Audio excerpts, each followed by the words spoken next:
Queridos amigos, estamos iniciando con la palabra del Señor. Y en este día viene a nuestro encuentro la primera carta del apóstol San Pablo a Timoteo, capítulo 6, del 13 al 16. Querido hijo, yo te ordeno delante de Dios, que da vida a todas las cosas, y delante de Cristo Jesús, que dio buen testimonio ante Poncio Pilato.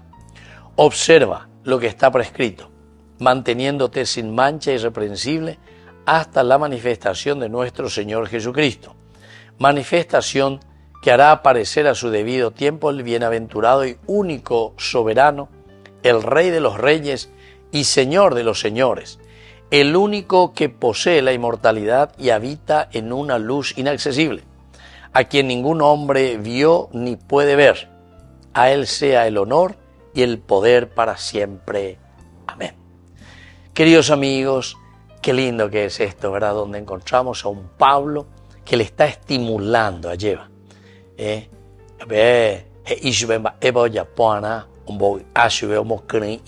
Por decir así, para que se mantenga siempre fiel, mantenerse fiel a la doctrina, mantenerse fiel a las enseñanzas de Jesucristo. Y esa enseñanza que justamente Timoteo recibió por medio de Pablo. Recordemos que Timoteo es el que, en Hechos de los Apóstoles nos cuenta muy bien, estuvo caminando, ¿verdad? Estuvo haciendo su apostolado con el mismo Pablo, el que lo acompañó en los tantos viajes. Luego también se le va uniendo Lucas, ¿verdad? Y así. Todo esto, queridos amigos, hace que exista una gran amistad también entre ellos, y aquí Pablo llama y le pone al frente, pero le da buenos consejos.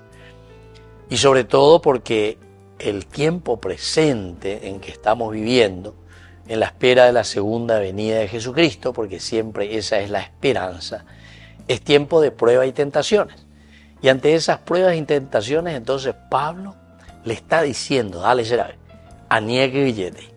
tenemos que dar testimonio, tenemos que comprometernos, tenemos que ser nosotros los primeros en vivir el Evangelio de Jesucristo. Nosotros somos la Biblia abierta que estamos predicando a nuestros hermanos. Eso es lo que le está diciendo. Y debes prestar cuidado a todo esto. Debes estar continuamente con los ojos abiertos para que no te dejes seducir por las cosas del mal. Y sobre todo, y lo último, ¿verdad? Y es lo más lindo, procura transformarte y ser modelo para tu propia comunidad. Modelo en santidad, en el seguimiento de Jesucristo. Y que la bendición del Señor descienda sobre cada uno de ustedes, el Padre y el Hijo y el Espíritu Santo. Amén.